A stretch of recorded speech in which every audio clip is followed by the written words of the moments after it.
Então, boa tarde a todos os que se encontram aqui dos dois lados da vida. E boa tarde também àqueles que nos acompanham em casa ou nos acompanharão futuramente. Tenho que baixar um bocadinho o som, que faz um bocadinho de ressonância. Então, mais uma vez cá estamos, como aliás todos os sábados, com um tema diferente, um expositor diferente e que espero vai efetivamente chegar ao coração e às mentes de cada um de nós para, e no caso do tema de hoje, que possamos compreender melhor todo este ato da vida que para nós é tão simples, mas que tem uma envolvência tão grande a nível espiritual e depois também a nível físico. Mas vamos ver no desenrolar depois do tema, vamos ver que é maravilhoso, ou pelo menos é assim que eu o considero. Como habitualmente, iniciamos sempre por uma pequena palestra, por uma pequena prece, e assim eu convido quem quiser e se sentir à vontade a cerrar os olhos e vamos elevar o nosso pensamento a Deus, o nosso Pai Criador, e vamos agradecer-lhe pela vida de cujo planeamento hoje vamos aqui falar. Vida essa que temos imensas razões para agradecer,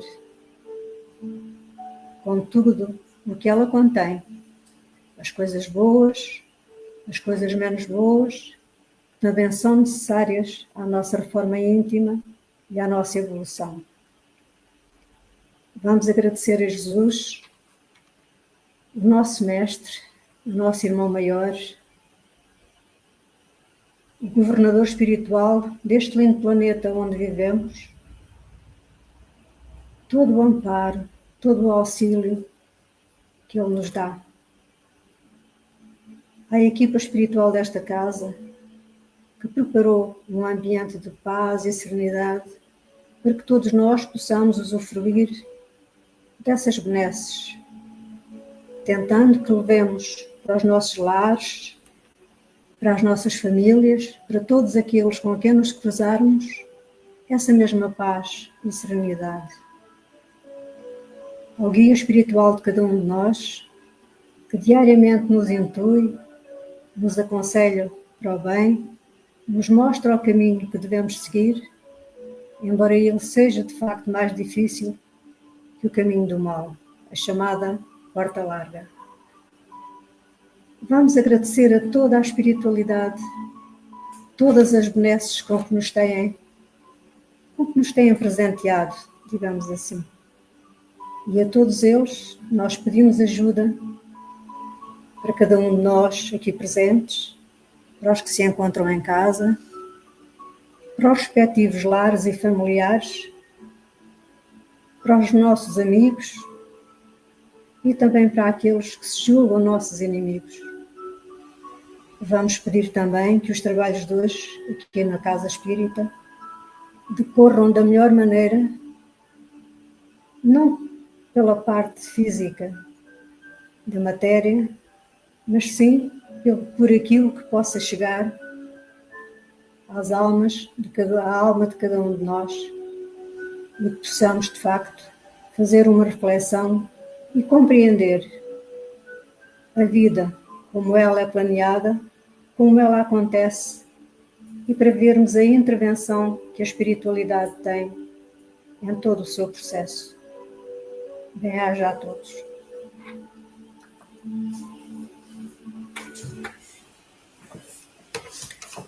Ora então, vamos lá. O tema hoje... Só por aqui. É esta.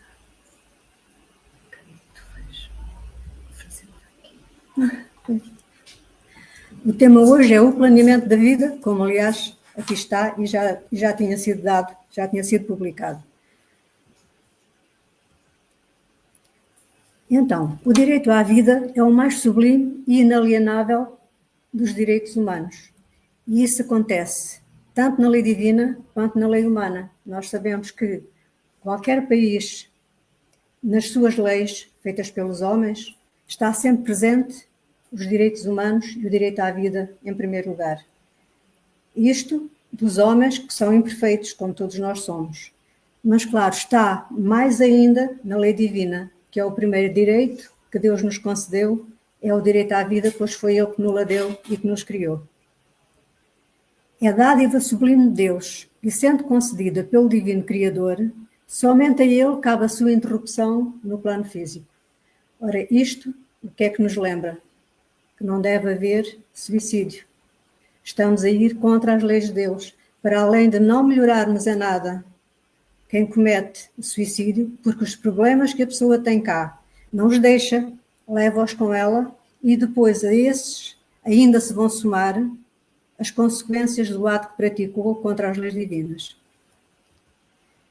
E como o acaso não existe, a vida obedece a um plano elaborado no mundo espiritual. Pensamos nós, que pronto, nós sabemos como é que se concebe a vida, nasce do ato físico entre um homem e uma mulher, ou entre um animal fêmea e um animal macho, e ficamos por aí. Mas é muito mais complexo e muito, muito mais belo. Tem uma beleza que, pronto, se estivermos com atenção a esta palestra, vamos encontrar e vamos reparar em pormenores que antes não ligávamos. Eu falo por mim porque na preparação desta palestra aconteceu-me isso. E a doutrina espírita dá-nos a conhecer a origem, a natureza e o destino dos espíritos que somos, quer encarnados, quer desencarnados. Para alguém que não esteja familiarizado com estes termos, encarnados significa que é o espírito que tem corpo de carne, que é o nosso caso, e os espíritos desencarnados, que são os espíritos quando já não têm corpo de carne, ou seja, quando aquilo que nós chamamos de morrer, quando partem para a vida espiritual. A doutrina espírita assenta em 5 pilares fundamentais. Então, vamos ver quais são esses pilares. A existência de Deus, em primeiro lugar, é logo o primeiro pilar. Se não acreditarmos na existência de Deus, não vale a pena acreditarmos, nem debatermos, nem debruçarmos sobre mais nada. Deus é a origem e o fim de tudo. É a inteligência suprema e a causa primária de todas as coisas. Quem já leu o Livro dos Espíritos sabe que esta frase é a resposta à pergunta número 1 do Livro dos Espíritos. O que é Deus? E não quem é Deus. Porque se Allan Kardec tivesse perguntado quem é Deus, estaria a personificar a figura de Deus. E nós não sabemos se é uma pessoa, se é uma energia, se o que é. Portanto, ele perguntou o que é Deus. E é a suprema perfeição entre inúmeros outros atributos. E quem começou hoje o curso básico de Espiritismo, quando chegar ao caderno dos atributos de Deus, vão ver que eles são muito mais que estes que aqui estão, e ainda assim existem muitos outros que os humanos nem sequer têm palavras para conseguir definir esses atributos. Então, o segundo pilar, a imortalidade da alma. O espírito é o princípio inteligente do universo, criado por Deus, simples e ignorante, imperfeito, mas perfectível. É que aqui nós somos todos iguais. Todos nascemos simples e ignorantes. Todos fomos criados simples e ignorantes. E Deus não deu nenhuma preferência, nenhum privilégio a uns em detrimento de outros. Portanto, todos fomos criados de igual maneira, imperfeitos, mas com a possibilidade de nos tornarmos perfectíveis, dependendo do nosso trabalho e do uso do nosso livre-arbítrio. É imortal, portanto, a alma é imortal, pois teve um princípio, mas não terá fim. Portanto, nós fomos criados por Deus, logo tivemos um princípio, mas como não temos fim, somos imortais. Qual é a diferença entre imortal e eterno? É que eterno só há Deus, porque o eterno não teve princípio, nem terá fim. E nós não, nós tivemos um princípio, daí nós não somos eternos. Às vezes, com palavra simples, sem uma questão de semântica, diz que o homem é eterno, pronto, mas sem atender à questão semântica da palavra. Mas não, nós somos mesmo imortais. A comunicabilidade dos espíritos. Os espíritos são seres humanos desencarnados, portanto já não têm o corpo de carne, possuidores das mesmas qualidades e defeitos de quando se encontravam no mundo físico. Ninguém pense que quando morrerem, ou os seus familiares que já tenham morrido ou que venham a morrer, que cá eram tão ruinzinhos, mas lá vão ser uma maravilha. Não, senhor, nem vão ser uma maravilha, nem vão ser melhores nem piores. Vão ficar tal e qual, encontram-se lá tal e qual como eram cá. Tem a possibilidade também, no mundo espiritual, irem tratando da sua evolução, da sua melhoria. E, através dos médiuns, eles comunicam-se com os encarnados. Eu creio que aqui ninguém duvida e ninguém tem dúvidas do que seja um médium. O médium é aquela pessoa que tem a faculdade de entrar em contacto com os espíritos desencarnados e com eles estabelecer alguma ligação. De variedíssimas formas, porque também quem anda a estudar o livro dos médiuns também chegará a uma altura que vai ver a enorme variedade de mediunidade que existem. A reencarnação ou pluralidade das existências, também conhecida por palingenésia, mas isso já é para os alunos do curso básico que também vão dar isso, da palingenésia, ou nascer de novo. O espírito reencarna inúmeras vezes no mundo corporal, depurando-se em cada encarnação até atingir o estado de espírito puro, porque não tenhamos ilusões. Nós temos que vir cá, passar pelas provas da vida física, tantas vezes quantas forem necessárias, até atingirmos o estado de espírito puro, porque aí sim, aí deixamos de ter necessidade de reencarnar. Enquanto isso não acontecer, temos que vir cá, em cada encarnação, depurando-nos um bocadinho. Por isso temos uma boa notícia a dar. Esta nossa encarnação é a melhor que nós já tivemos até agora. Porque o espírito nunca retrograda, nunca anda para trás. Pode, quando muito, é parar. Não avança, nem recua. Mas estabilizar. Mas isso depois vai trazer-lhe consequências na encarnação futura. Tem que trabalhar a dobrar, não é? Por isso, às vezes, há alturas em que eu digo assim, eu queria acabar com isto, mas ainda tenho que cá voltar tantas e tantas vezes, e eu não queria. Pois é, muita gente não queria, mas temos que vir cá às vezes que forem necessárias até chegarmos ao estado de espírito puro, e no mundo de expiação e provas, como nós estamos, ainda temos muito, muito, muito que percorrer, temos muitas encarnações a passar até atingirmos o estado de espírito puro.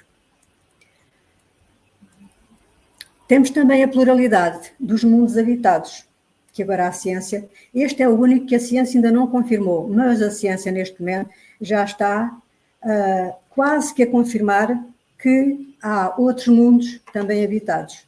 E se assim não fosse, eles também não estavam a mandar tantos satélites e tantas pessoas à Lua, a Marte, e já estão a preparar-se para ir para outros planetas, porque se aquilo não tivesse nada de interesse, eles não estavam a gastar trilhões e trilhões de dólares para pesquisar.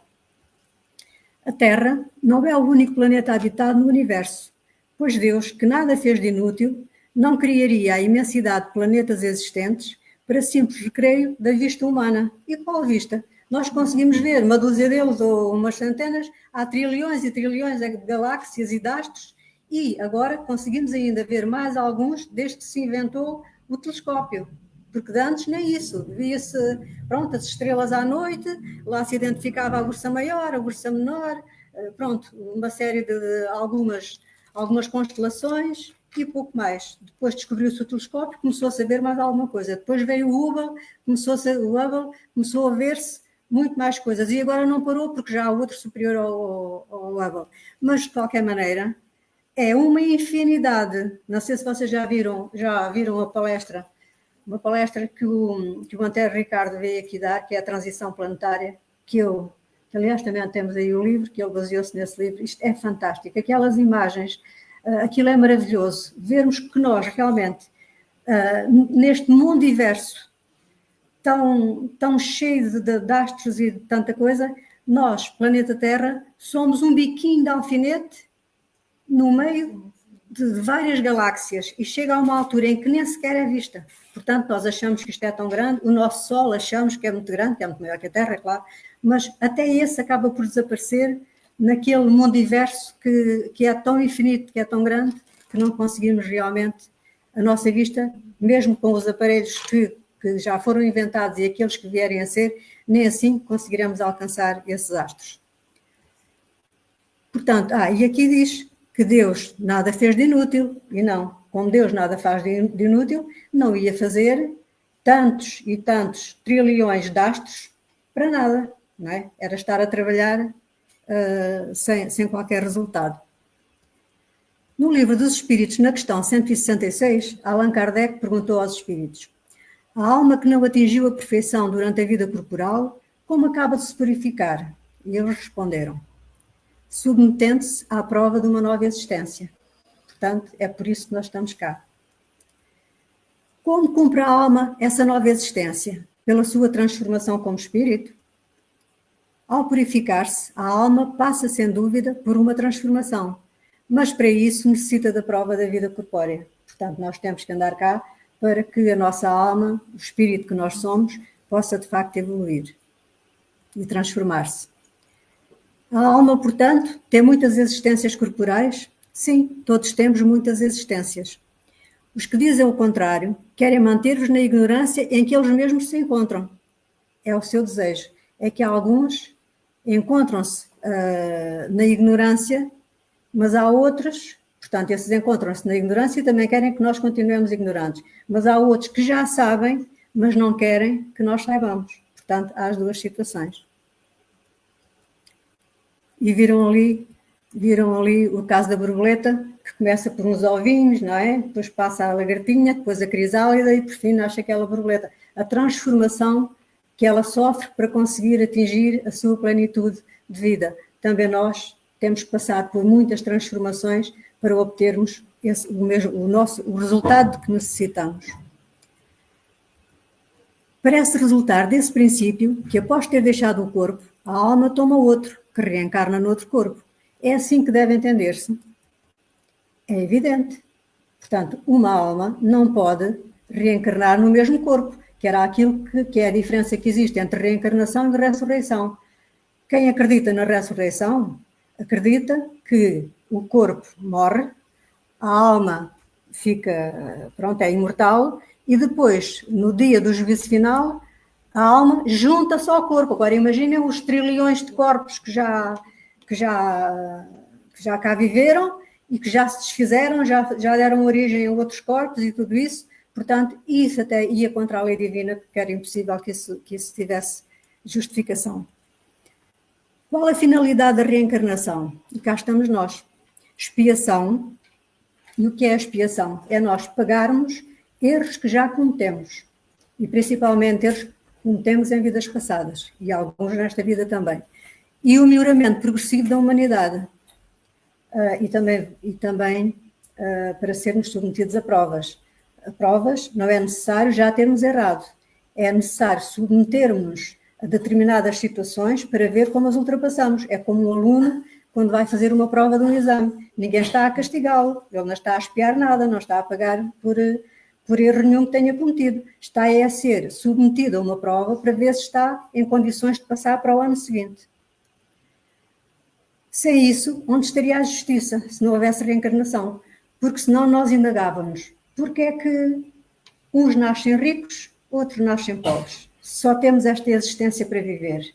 Porque é que uns nascem com doenças e outros estão saudáveis? Só tendo esta existência para viver. Nós dizíamos, então Deus é pai para uns e é padrasto para outros.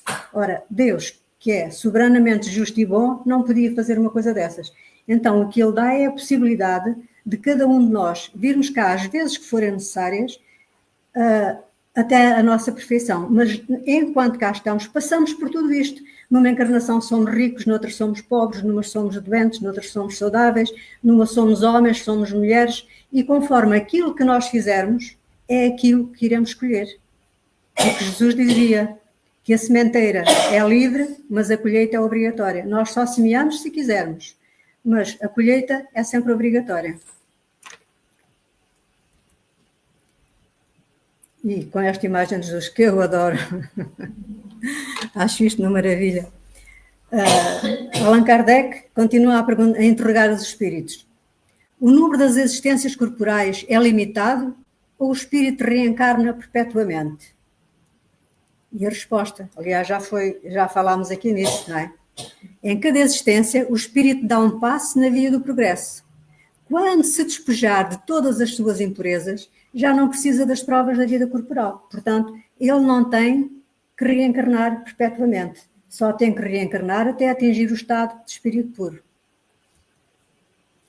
O número das encarnações é o mesmo para todos os espíritos? O que é que vocês acham? Não. Ora bem, é isso mesmo. Não é o mesmo. E o porquê que será? O que é que acham que seja? Tu não respondes. Cada um tem a sua evolução. Não certo? Um mais certo, outros mais errados. Exatamente. Porque se as encarnações são necessárias para nós evoluirmos, uns estão mais evoluídos do que outros, necessitam de menos encarnações que os outros. Então vamos lá ver a resposta. Não. Aquele que avança rapidamente poupa no número de provas. Se realmente uma encarnação é uma prova, quem faz a sua evolução mais rápida não precisa de reencarnar tanta vez. Todavia, as encarnações sucessivas são sempre muito numerosas, porque o progresso é quase infinito. E é por isso é que eu estava a dizer, temos muitas, todos nós, temos muitas encarnações ainda para passar. Os espíritos conhecem a época em que vão reencarnar? Pressentem-na. Como um cego sente o fogo que se aproxima. Ele também não o vê. O cego também não vê o fogo. Mas, no entanto, pressentem, não é? Sabem que devem retomar os espíritos, não é? Os espíritos sabem que devem retomar um corpo, como vós sabeis que ireis morrer um dia, mas sem saber quando isso acontecerá. Assim também eles pressentem que têm que reencarnar, mas não sabem quando. Têm a percepção que efetivamente que se aproxima a fase da nova encarnação, mas não sabem é quando. A união da alma com determinado corpo está predestinada ou é só no último momento que se faz a escolha? Aqui entramos já na fase do planeamento propriamente dito. O espírito é sempre designado primeiro. É curioso. Escolhendo a prova que deseja prestar, o espírito pede para encarnar. Deus, que tudo sabe e tudo vê, soube com antecedência que certa alma se uniria a certo corpo. Portanto, não é obra do acaso. E nós vamos ver aqui no desenvolvimento, até durante o ato sexual do qual se origina um novo ser, não é ao acaso que é aquele espermatozoide que vai fecundar aquele óvulo. Nada é obra do acaso. E depois vamos ver como é que isso funciona. Dizia-nos Jesus, o acaso não existe. E não há acasos. E Einstein, como toda a gente sabe, o maior cientista do século XX, corrobora afirmando que Deus não joga os dados com o universo. Portanto, ele próprio era da opinião que Deus não jogava os dados, não há nenhum acaso, estava tudo ali perfeitamente elaborado e perfeitamente executado. Então vamos agora aqui a uma das partes talvez mais interessantes, a união da alma com o corpo. Quando é que a alma se une ao corpo? É a pergunta 344 do Livro dos Espíritos. E os espíritos respondem, a união começa na concepção, quer dizer, é logo no ato da concepção, ou seja, no ato da união do óvulo com o espermatozoide, mas só se completa no ato do nascimento. A união dá-se naquele momento, mas completa-se no ato do nascimento. Desde o momento da concepção, o espírito designado para tomar determinado corpo junta-se por uma ligação fluídica que se vai estreitando cada vez mais, até ao instante em que a criança vem à luz. E vamos agora assistir a este vídeo.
E aqui está a maravilha da vida, que nós nem pensamos. Olha, está uma mulher ou uma fêmea animal, está grávida, e pronto, é tão simples. Olha, uniu-se a um macho e pronto, e está grávida e vai ter um filho. Nem pensamos nestes pequenos pormenores. Foi tudo, como iremos continuar a ver à frente, tudo planeado milimetricamente, tudo ali que quer em termos da preparação, inclusive da escolha dos pais, tudo isso está tudo preparado. E esta fecundação é cuidadosamente planeada pelos construtores ou geneticistas espirituais, que promovem uma fecundação controlada ao selecionarem entre milhões o espermatozoide que irá fecundar o óvulo. Portanto, estão a ver, se existem milhões de espermatozoides e só um é que pode penetrar o óvulo, o espermatozoide é atraído como se fosse um ímã para aquele óvulo que também aquele óvulo foi escolhido para ser aquele óvulo com aquelas características para sair naquele momento, como todos nós sabemos, as mulheres ovulam uma vez por mês, portanto, foi aquele óvulo escolhido para ser fecundado por aqueles espermatozoides específicos. E porquê? Porque para aquele espírito que irá encarnar, necessita de determinadas características e tanto da parte masculina dos gametas masculinos como dos femininos, são escolhidos aqueles que irão conter as coisas necessárias àquele espírito que encarna ou reencarna. Já há evidências científicas de que existe um fenómeno de atração química que é exercida pelo óvulo para atrair à fecundação o espermatozoide certo, era aquilo que eu estava a falar. Além de sabermos que há uma energização ou magnetização específica, tanto do espermatozoide como do óvulo, os quais trazem a carga genética adequada a que se cumpra o plano delineado pela espiritualidade para o encarnante. Portanto, nada disto é feito ao acaso, que mais uma vez, repito, o acaso não existe. Isto é tudo super planeado. A fecundação natural processa-se sempre por meio de sintonização magnética entre o óvulo e o espermatozoide. E a ausência da causa é de tal ordem que o espírito é previamente preparado para a reencarnação. O espírito, enquanto está ainda no mundo espiritual, já está a ser preparado para uma nova encarnação, através de um processo que vai desde a escolha dos seus progenitores, portanto, dos seus pais, até às características físicas que devem ser desenvolvidas e que vão estar de acordo com as suas necessidades e possibilidades. Por isso é que é aquele gameta e não o outro que vai fecundar aquele óvulo, porque é aquele que tem as características que o espírito que vai encarnar necessita enquanto estiver no seu trajeto no planeta Terra, ou noutro. Portanto, isto realmente, se nós pensarmos bem nisto, é uma maravilha. No entanto, a fecundação, completamente supervisada por entidades espirituais elevadas, não é a única tarefa levada a cabo pelas equipas do plano espiritual. Tem muito mais a fazer. Isto vem no livro Missionários da Luz, de André Luís, através da mediunidade de Chico Xavier. Portanto, a fecundação não é a única tarefa que eles têm no plano espiritual. Com efeito, as equipas, mantêm um intenso acompanhamento durante a gestação, a fim de assegurar o total desenvolvimento do plano de reencarnação estabelecido. É que eles estabelecem o plano reencarnatório e depois, durante o período da gravidez, durante a gestação, eles continuam a acompanhar como é que esse processo está a desenvolver para que não se afaste do plano estabelecido e de proteger o reencarnante dos fluidos e energias negativas contrárias ao seu desenvolvimento, fator este que está intimamente ligado às condições morais da futura mãe. Portanto, também está ligado, pronto, olha, como hoje, infelizmente, quando ouvi o noticiário, fiquei extremamente chocada porque em Cascais foi encontrada uma criança na lixeira, uma criança recém-nascida na lixeira. Mas pronto, não vamos por aí. Os geneticistas espirituais, nós já sabíamos da existência dos geneticistas físicos, dos cientistas, dos médicos, enfim. Agora, também ficamos a saber que há geneticistas espirituais e intervêm na biogenética com o intuito de que se cumpra a lei de causa e efeito da maneira mais fácil para o espírito reencarnante. Portanto, eles até intervêm na biogenética. E o desenvolvimento desta ciência, da biogenética, abre novas perspectivas para a melhoria do código genético humano, o genoma, contribuindo para que as doenças se tornem mais raras ou que até desapareçam do cenário terrestre.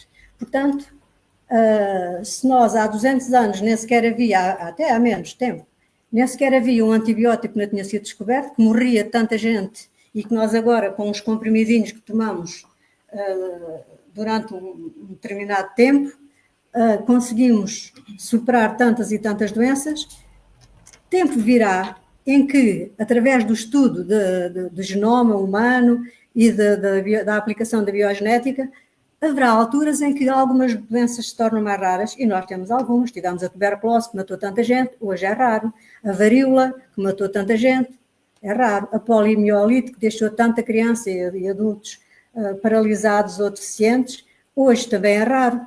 E já há muitos cancros, que todos eles, a pessoa deste momento sabia que tinha um cancro, já sabia que andava cá há pouco tempo. Agora há cancros que as pessoas têm e que duram e morrem de velhos e não, às vezes nem morrem daquilo. Portanto, com a evolução da biogenética, que também é orientada pelos geneticistas espirituais, chegará a uma altura que as doenças ou se tornam mais raras ainda, ou então até que cheguem a desaparecer do cenário terrestre. Mas é fundamental lembrarmos que o conhecimento acarreta responsabilidade. Mas isto aplica-se em tudo. E nós falamos aqui muitas vezes, não só nas palestras, como nos cursos, ou no estudo dos livros, do estudo acompanhado dos livros que fazemos à quinta-feira, nós dizemos sempre que as pessoas gostam muito, realmente compreendem as coisas já de outra maneira, estão a evoluir, ficam todas contentes. Mas atenção, já sabemos muito mais. Pois é, mas o facto de saber mais traz mais responsabilidade à pessoa, porque há coisas desculpáveis em quem não conhece as situações e que já não são desculpáveis a quem já as conhece. Nós, por exemplo, perdoamos a uma criança determinadas coisas que não perdoamos a um adulto. Porquê? Porque ele já tem a obrigação de saber mais que a criança, que ainda não tem a noção plena dos erros que possa estar a cometer. Portanto, o conhecimento acarreta sempre responsabilidade. No livro Busca e Acharás, diz-nos Emmanuel: o homem desejou ter a aptidão de abrir estradas com maior facilidade e a providência divina fez surgir na sua mente a ideia de unir areia e nitroglicerina, de cuja conjugação nasceu a dinamite. E, com o aparecimento da dinamite, começaram a abrir estradas com mais facilidade, que permitiu a comunicação entre as pessoas. Porque tudo aquilo que Deus permite ao homem descobrir é sempre com boas intenções. Mas o que é que o homem faz? A comunidade beneficiou com a descoberta. No entanto, houve uma parte da humanidade que com ela criou a bomba que destrói vidas humanas. E nós sabemos que a dinamite tem matado tanta gente. Foi criada para o bem, começou por ser utilizada no bem e depois deu o resultado que deu. Aliás, vamos, por exemplo, ver... está no slide seguinte, num dos slides seguintes, escuso de estar a falar nisso. Santos Dumont. Ele criou dentro do avião, depois que ele viu o que fizeram com a gente se matou. Exato, mas ainda vamos aqui ver depois em relação às bombas atómicas. O homem pediu medidas contra a dor e a compaixão divina enviou-lhe os anestésicos, portanto os medicamentos, os comprimidos, etc. As injeções, contribuindo para o tratamento e o reequilíbrio do campo orgânico, ou seja, do corpo físico. Isto é maravilhoso. Nós hoje temos os tais antibióticos, os tais comprimidos, as injeções, toda esta medicação foi ótimo. No entanto, a par destas concessões, não faltam os que transformam os medicamentos da paz e da misericórdia em drogas de deserção e delinquência. Com o intuito de se assenhorear de mais força para comandar o progresso, o homem pediu a desintegração do átomo.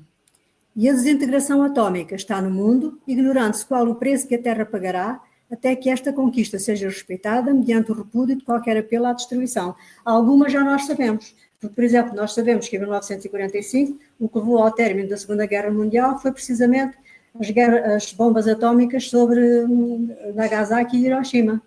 Portanto, o átomo foi maravilhoso, a descoberta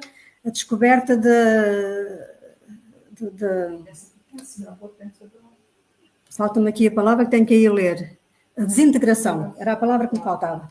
Com a descoberta da desintegração do átomo, nós temos hoje inúmeros aparelhos e inúmeras possibilidades de curar doenças e de fazer tratamentos e tudo mais, que é ótimo para a saúde. E Deus, quando permitiu ao homem que fizesse a desintegração do átomo, a ideia era benéfica. Só que o homem o que é que fez? Aproveitou, criou bombas atómicas e matou milhões de pessoas desde essa altura até agora. O Enola Gay, que era o avião que transportou a bomba, Enola Gay, que era o nome da mãe do piloto. Só quando o piloto se apercebeu do ato que tinha cometido, ele quase que endoideceu. E disse que se soubesse que aquilo era assim, mas pronto. Mas energia, né? Luz também. Pois, exato. Portanto, também há quem diga, ainda bem que inventaram a bomba atómica, porque assim acabou a Segunda Guerra Mundial. Ela até poderia acabar de outra maneira, mas não, porque não foi só os milhões de pessoas que morreram naquela altura. Foram as sequelas que ficaram, as pessoas queimadas, os que morreram posteriormente, os danos que provocou no corpo das pessoas, em que os filhos e os netos ainda vieram com aquelas sequelas. Portanto, foi muito mais do que propriamente aqueles que morreram ou ficaram feridos com essa destruição. Como é fácil de constatar, Deus concede sempre ao homem as possibilidades e vantagens que a inteligência humana resolve requisitar à sabedoria divina. Portanto, aquilo que nós pedimos a Deus, quando é para o bem, Deus até nos pode conceder, mas depois está em nós, já que a tal responsabilidade de usarmos as coisas no bem e não no mal. Por isso mesmo, as calamidades que surjam nos caminhos da evolução não são, obviamente, da responsabilidade de Deus. É da responsabilidade do homem, que no uso do seu livre-arbítrio resolve aplicar essas descobertas, essas maravilhas que Deus deu ao homem a capacidade de possuir, a usá-las no mal. Usando o conceito genético, podemos dizer que o espírito contém um genótipo espiritual impresso no seu perispírito e determinado pelo seu grau de desenvolvimento, pelas suas dificuldades e pelas suas conquistas morais. Segundo a lei de causa e efeito, tudo isto irá influenciar o seu corpo físico, porque nós sabemos que toda a causa, todo o efeito tem uma causa, que um efeito inteligente é fruto de uma causa inteligente e que tudo aquilo que nós fizermos dentro da lei de causa e efeito, um dia virá para nós. Por isso, temos que realmente ter atenção a esta situação. A vermos aquilo que fazemos, aquilo que semeamos, porque será aquilo que nós iremos colher. E não há qualquer milagre, nem falta de respeito às leis da genética, porque os milagres não existem. O que existem é leis divinas que nós ainda desconhecemos.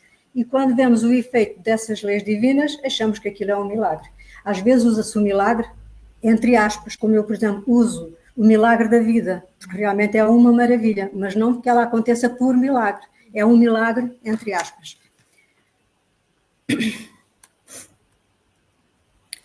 É mais uma vez o princípio espiritual a atuar sobre a matéria e a determinar as suas características. Como veem, não é o corpo, não é a parte física do ser humano que age a 100% na vida, na formação da vida.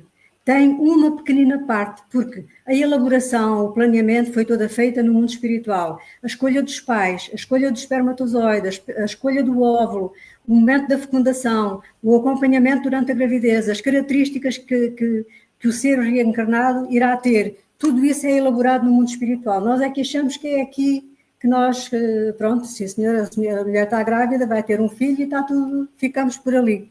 Não, é muito mais complexo.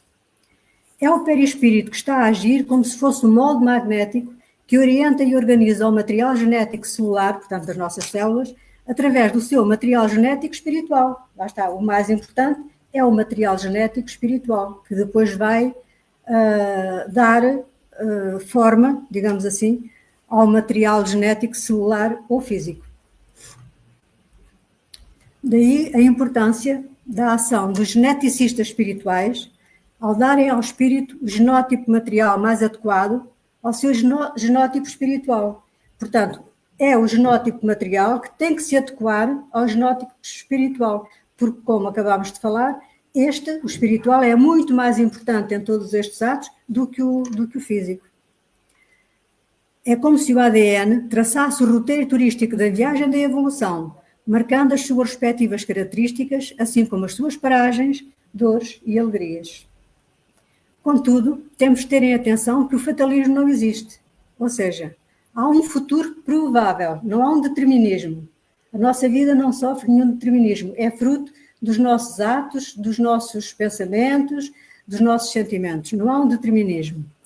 Mas os destinos são determinados por nós. Portanto, nada está determinado. Nós é que trabalhamos nisso. Por nós, individualmente, ao exercermos o nosso livre-arbítrio.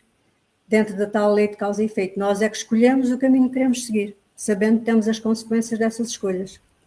Por outras palavras, pode-se mudar o roteiro a meio da viagem. Isso é como se nós, por exemplo, resolvermos, olha, agora tenho que ir a Lisboa. Sem dúvida nenhuma, eu não posso fugir a ir a Lisboa. Vou pela Estrada Nacional. Começo e depois, de repente, lembro-me, não, espera aí. Vou antes para a autoestrada, que chego lá mais rápido e poupo nisto, naquilo e naquilo outro. Muda-se o trajeto. Mas a finalidade é sempre aquela. É como nós na nossa vida. Nós temos, efetivamente, um percurso a cumprir. Mas depois, por vezes, fazemos alterações ao percurso de acordo com as nossas escolhas. Pois sabe-se hoje que o ADN pode ser alterado pela supressão ou mutação dos genes e já se está a fazer um grande estudo com muitas mutações de genes e nós nem sabemos a que é que isto irá levar. Pode ser bom, pode ser mau. Mas não esqueçamos que muitas vezes aquilo que começa por ser bom acaba por ser mau, como vemos atrás. E até mesmo por uma ação hormonal, e estes, por sua vez, pelo estado mental. Por meio dos nossos atos e pensamentos, podemos gerar ou evitar doenças, até pela modificação do ADN. E nós sabemos que os médicos hoje já nos dizem, não se pode enervar, ou depois se enerva, apanha esta doença ou aquela ou outra. Já se provou que o cancro, por exemplo, é fruto de muito stress, de muita depressão, de muito sofrimento e de muita dor. Portanto, temos que tentar aligerar essas coisas para não sermos vítimas dessas doenças, porque esses sentimentos que nós temos vão somatizar-se no nosso corpo. Passam da parte espiritual, da parte das emoções, da parte das sensações, para o nosso corpo, atraindo doenças. Os acontecimentos da nossa viagem terrestre são os nossos frutos, as consequências daquilo que anteriormente contámos. Já está mais uma vez a lei de causa e efeito. Como complemento desta afirmação, citaremos André Luiz no seu livro A Ação e a Reação.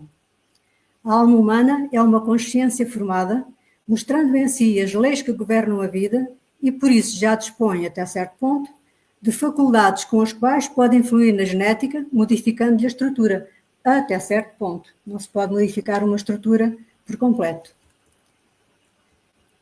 Com base nestas informações, podemos concluir que o código genético é, até certo ponto, mutável e que cada indivíduo tem o poder de alterá-lo com as suas possibilidades naturais, isto é, podendo modificar o seu genótipo espiritual conforme a sua evolução moral e o seu merecimento. Cá está. Nós podemos modificar o nosso genótipo espiritual, que por sua vez, e como é que nós o mudamos? Pela nossa evolução, pela nossa reforma íntima. E depois esse genótipo espiritual vai influenciar no genótipo físico, no genótipo celular, que vai condicionar a saúde ou a doença no nosso corpo. Isto é muito importante nós sabermos, porque eu também não sabia estas coisas, está até aqui de onde eu recolhi estes elementos, que efetivamente é um médico, é um cientista, e que eu acho que isto todos nós devíamos ter conhecimento disso, porque às vezes deixávamos de valorizar coisas sem importância, porque vão refletir-se na saúde do nosso corpo, e se tivermos conhecimento disto, vamos, olha, não vale a pena estarmos a chatear com isto, porque isto vai-me trazer más consequências e eu não estou para isso. Vou tentar então resolver aquilo que nós chamamos de problemas, um de cada vez, que não pode ser tudo ao mesmo tempo, quando eles são muitos tempos para os fracionar, senão não chegamos lá, e saber que se nos entregarmos à parte negativa, que só atraímos doenças para o nosso corpo também. Mas a lei de causa e efeito não será assim alterada? Se são os distúrbios e as correções perispirituais que promovem respectivamente as doenças e ou as curas físicas, a manipulação humana do ADN não vai eliminar o distúrbio do perispírito nem alterar o genótipo espiritual. A única coisa que eles alteram, que a ciência altera, é o genótipo celular, ou seja, o genótipo do nosso corpo, das nossas moléculas, das nossas células, dos nossos órgãos, não a parte espiritual. Sendo assim, esse distúrbio voltará a manifestar-se de outra maneira, se a pessoa não se modificar, ou então pelo reaparecimento da doença inicial, exatamente como acontece com os tratamentos do corpo físico, operações cirúrgicas e medicação. Às vezes nós fazemos uma operação, resolvemos um problema, mas por vezes é preciso voltar a fazer essa mesma operação, porque ou aquele problema voltou, ou surgiu um outro problema.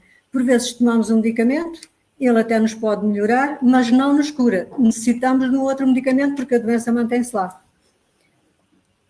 A única maneira de se poder manipular o genótipo espiritual é através da reforma íntima. E essa manipulação só pode ser pela positiva, porque se é só através da reforma íntima, se nós nos reformarmos intimamente para melhor, logo a manipulação terá que ser sempre positiva.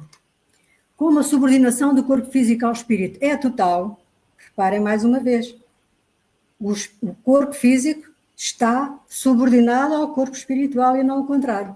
A cura só se pode dar se acontecer de dentro para fora, ou seja, acontecer do espírito para o corpo. Por isso é que nós, muitas vezes, nas casas espíritas, as pessoas dizem assim, e nós até temos aqui casos de pessoas que nos dizem, ai, que maravilha, andei lá assim, sabe, curei-me disto, daquilo, daquilo. Nós não prometemos curas a ninguém, atenção.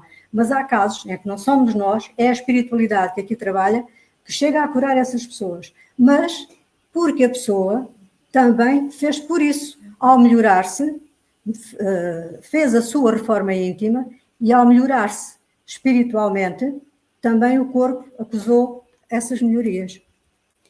Todas as formas de terapia que não levem à reforma íntima são umas meras terapias de obstrução, portanto, são ali, não resolvem nada, por meio da qual se bloqueia o ponto por onde se manifestavam as energias negativas. No entanto, estas irão encontrar uma outra maneira de fazer a sua drenagem. Portanto, está ali aquele bloqueio. Se nós não fizermos a reforma íntima, pode haver ali aquele bloqueio, de imediato essas coisas negativas, essas energias negativas, procuram um outro órgão para conseguir sair. Daí às vezes nós dizermos, olha, apareceu-me isto neste órgão, está lá, agora já tenho naquele, já tenho... Como não houve reforma íntima, aquela doença vai se expandindo por outros órgãos, porque ela tem que ser drenada, o problema tem que ser drenado. Todas as formas de cura estão subordinadas ao mérito dos doentes. Nós às vezes pedimos ajuda, e então a espiritualidade diz sempre, ajuda-te a ti mesmo e o céu te ajudará, mas serás ajudado de acordo com as tuas necessidades e os teus méritos, que é muito importante. Se nós não tivermos mérito, se não nos melhorarmos, não há cura que nos valha. Poderemos assim dizer que os geneticistas espirituais se limitam a ajustar as forças geradas pela alma, a fim de que o processo evolutivo se dê pelo caminho mais proveitoso e curto possível. Agora, para terminar, vamos ouvir a Camila Zene numa mensagem que eu adoro ouvir esta mulher. E para terminarmos a palestra, vamos ouvi-la neste assunto. Eu morei 11 anos na China e tenho um conto de lá que eu adoro, que compara a sua vida com uma árvore de bambu. O bambu, ele cresce diferente de qualquer outra árvore no mundo. Ele precisa receber água quase todos os dias durante 5 anos. E durante esses 5 anos, nada acontece, não cresce nada. Parece que você está dando água para a terra e mais nada. E depois do 5º ano, o broto de bambu vai atravessar o solo e crescer 25 metros em apenas 6 semanas. É como se você pudesse ver ele crescendo bem na frente dos seus olhos. E esse processo, ele é parecido com a sua vida. Você talvez esteja fazendo alguma coisa e não esteja vendo nada acontecer pelo seu esforço. Nada muda, nada acontece. Mas confie em mim. Dentro de você, bem lá no fundo, tem alguma coisa acontecendo. Tem alguma coisa mudando. A verdade é que durante os primeiros 5 anos do bambu, ele só não cresce onde podemos ver. Mas todo esse tempo, embaixo da terra, onde os olhos não enxergam, ele está espalhando as suas raízes, se preparando para crescer. Muitas coisas nas nossas vidas são como a árvore de bambu. que precisa primeiro escavar suas raízes bem fundo no solo, para quando crescer, ela não cair. Assim como você está crescendo as suas raízes profundas no solo. Você está construindo a parte mais importante da sua vida, que é quem você é, a sua base. Você está aprendendo sobre você mesmo, você está aprendendo sobre as outras pessoas, você está aprendendo o que funciona e o que não funciona. Você está aprendendo sobre a vida. Quando for a hora certa, tudo vai acontecer, quando tiver que acontecer. As coisas vão começando a fazer sentido e você vai crescer bem alto, com a base bem sólida, como um bambu. E talvez as pessoas não vão saber o esforço que você colocou para chegar lá, mas você vai saber e vai se sentir em paz com a sua jornada. Então, não se preocupe, não desista, continue aguando a sua árvore de bambu. Crescer demora um pouco, mas vale a pena. Eu espero que essa mensagem chegue até alguém que esteja precisando. Amor e luz. Namastê.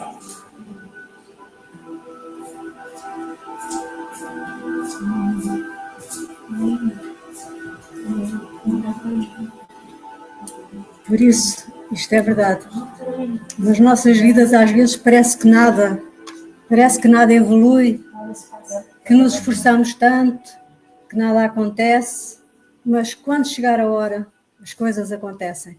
E por vezes é como acontece com o bambu. Não se vê crescer, durante 5 anos não cresce nada. E depois, em 6 semanas, crescem 25 metros, porque entretanto, o crescimento deu-se interiormente, é como nós.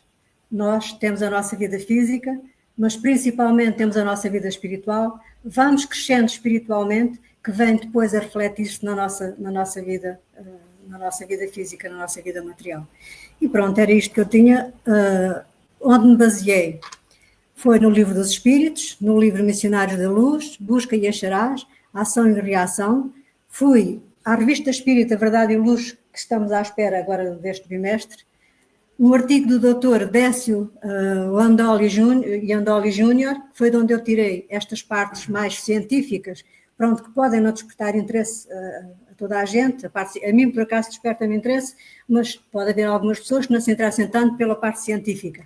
Mas eu achei que era importante porque dentro disto todos nós acabamos por despertar o interesse para algumas destas coisas e até nos abrir as mentes de uma forma mais receptiva. E as imagens e os vídeos já sabem que são tirados da internet e pronto. E agora estamos ao dispor para quem quiser fazer alguma pergunta, tirar alguma dúvida, se soubermos responder. Se não, vamos estudar o assunto e respondemos numa outra altura. Mas aqui entre todos vamos encontrar respostas, se houver alguma. Diz Maria João. Eu só quero dar uma chega. Aconselho todos a lerem o livro Missionários na Luz. Porque esse tema ótimo conselho. Está lá muito desenvolvido. Ótimo conselho. A Maria João diz que aconselha toda a gente a ler o livro Missionários da Luz. E eu também dou o mesmo conselho. Aliás, baseei-me nele. Porque eu tenho andado a estudar o livro e tenho plena noção do que é que lá está. Esse tema está lá muito desenvolvido, muito pormenorizado. Como veem, foi um daqueles em que me baseei e realmente, pronto, quem se interessa, não é? Por essas coisas é fantástico. E quando o pessoal está aqui em reflexão, estava-me aqui a recordar uma coisa. Há bocado deste o exemplo dos alunos quando vão ao teste, às provas, às expiações, explicaste a diferença. E no caso da expiação, nós estamos a falar de punição divina. Afinal, Não. O que é a punição? A punição divina não a existe. Desculpe. Não existe punição divina. Deus não castiga. Deus é amor. E se há religiões que nos tentam inculcar na ideia que Deus castiga, tirem essa ideia das vossas cabeças. Nós é que nos punimos a nós próprios. Porque dentro desta lei, que é uma lei divina, a lei de causa e efeito, ou seja, aquilo que nós fizermos nesta existência ou o que tivermos feito em existências passadas, tem reflexos na nossa vida atual e nas outras também já passaram e até em futuras. Portanto, não se fica por aqui. Não é Deus que castiga, somos nós que agimos de determinada maneira dentro do nosso livre-arbítrio, dentro das escolhas que nós fazemos, e então cometemos erros. Esses erros têm que ser pagos, são os débitos. Nós também, se formos pedir dinheiro emprestado ao banco, ele não nos está a castigar quando nos pede, olha, mensalmente passa para cá um X, não nos está a castigar. Está a dizer-nos, não, tens um débito que tu tens que pagar, assim como nós. Ninguém nos está a castigar. Nós é que temos aquele débito que temos que pagar. Cometemos erros, temos que os pagar. Às vezes assim, mas eu não me lembro de ter feito nada de mal. Pois não, mas é que nós não temos só esta existência. Nós já tivemos muitas mais vidas, muitas mais existências para trás. E devo dizer, devemos ter sido cá umas coisinhas mais jeitosas, devemos ter feito de tudo, desde todos os que aqui estamos, indiferentemente de quem é. Já roubámos, já matámos, já torturámos, já fizemos 30 por uma linha. Quem sabe até se alguns de nós não foram aqueles que até crucificaram Jesus e que, entretanto, agora estão na doutrina espírita porque estão a reconhecer os erros que cometeram. Portanto, exatamente, estão a corrigir. Dá a oportunidade. Exatamente, portanto, dá-nos a oportunidade, exatamente, tanto que nós quando dizemos, tenho problemas, não são problemas, são oportunidades que Deus nos dá de nós ultrapassarmos as tais provas que a vida nos apresenta. Porque já Jesus nos dizia, na vida 3 tribulações, ou seja, 3 chatices, pronto, 3 para não lhe chamar problemas, 3 coisas desagradáveis. E nós temos, quem é que nunca teve um problema, entre aspas, dito oportunidade na vida? Todos nós temos, uns mais, outros menos, mas todos temos. Portanto, isso não veio do nada. Isso não veio do nada, porque, volto a referir, Deus não castiga, Deus não pune. E se alguém lhes tentar meter na cabeça, não faças isso porque Deus te castiga, não acreditem. Nós é que nos punimos a nós próprios, porque sabemos que se nós formos fazer aquilo, somos nós que sofremos as consequências. Como o aluno que repete o ano, Exatamente. ele não tem castigo de fazer mais um ano, né? Repetir aquele. Tem essa necessidade. Tem a necessidade de o fazer, de repetir, sim. E é-lhe dada essa oportunidade de ele repetir. Nada é castigo. É isso tudo, não é, Gorete?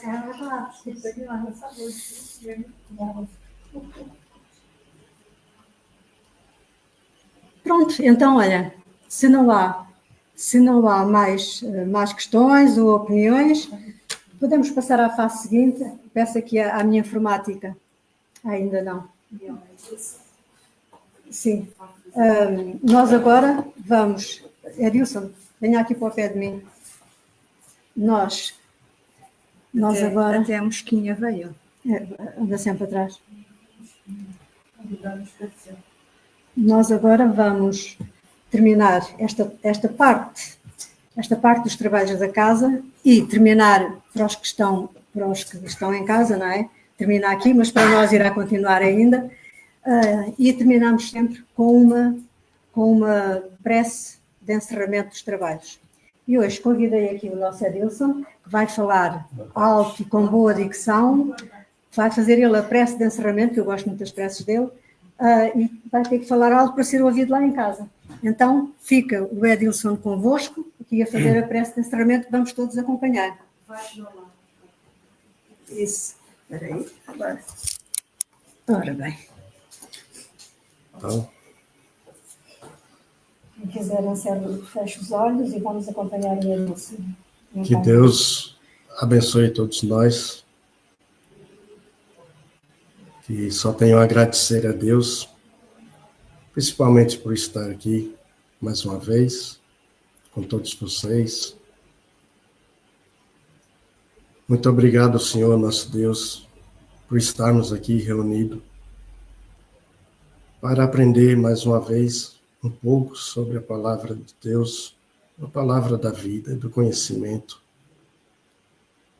para que possamos levar isso para o nosso aprendizado do dia a dia. Que Deus nos abençoe, Senhor.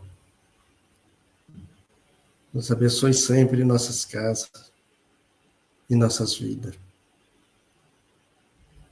Muito obrigado por tudo nesse mundo, Senhor. Por tudo que temos, pois tudo lá passou a mão de Deus. Tudo o que somos, todas as vidas que tivemos, muito obrigado, meu Deus, por tantas e tantas vezes estarmos aqui. É pelo perdão e pelo amor do Senhor. E por muitas vezes que ainda viremos. Muito obrigado, meu Deus. Muito obrigado por tanto amor, por tanta compreensão sobre nós todos. Peço também pelos nossos irmãos que estão em sofrimentos nas ruas, meu Deus, que estão em precisão, nos hospitais, nas cadeias. Que a luz do Senhor chegue a todos, que os leve a paz, que os leve o amor, que os leve a esperança, meu Deus, porque a vida continua. A vida é a melhor maravilha desse mundo todo, meu Deus. Pois a vida é sempre a vida. Muito obrigado também, meu Deus, por esse mundo tão maravilhoso. Tantas coisas ainda que a gente precisa aprender. Pois estamos aqui à procura de aprendizado, meu Deus. Muito obrigado, Senhor, mais uma vez. Que assim seja. Muito bem. Obrigada, Adilson. E então, como eu disse, agora vamos despedir-nos das pessoas lá de casa. Até ao próximo sábado, com outro apresentador, com outro exponente, com outro expositor, com outro tema. E até ao próximo sábado, se Deus quiser. Tchau, tchau.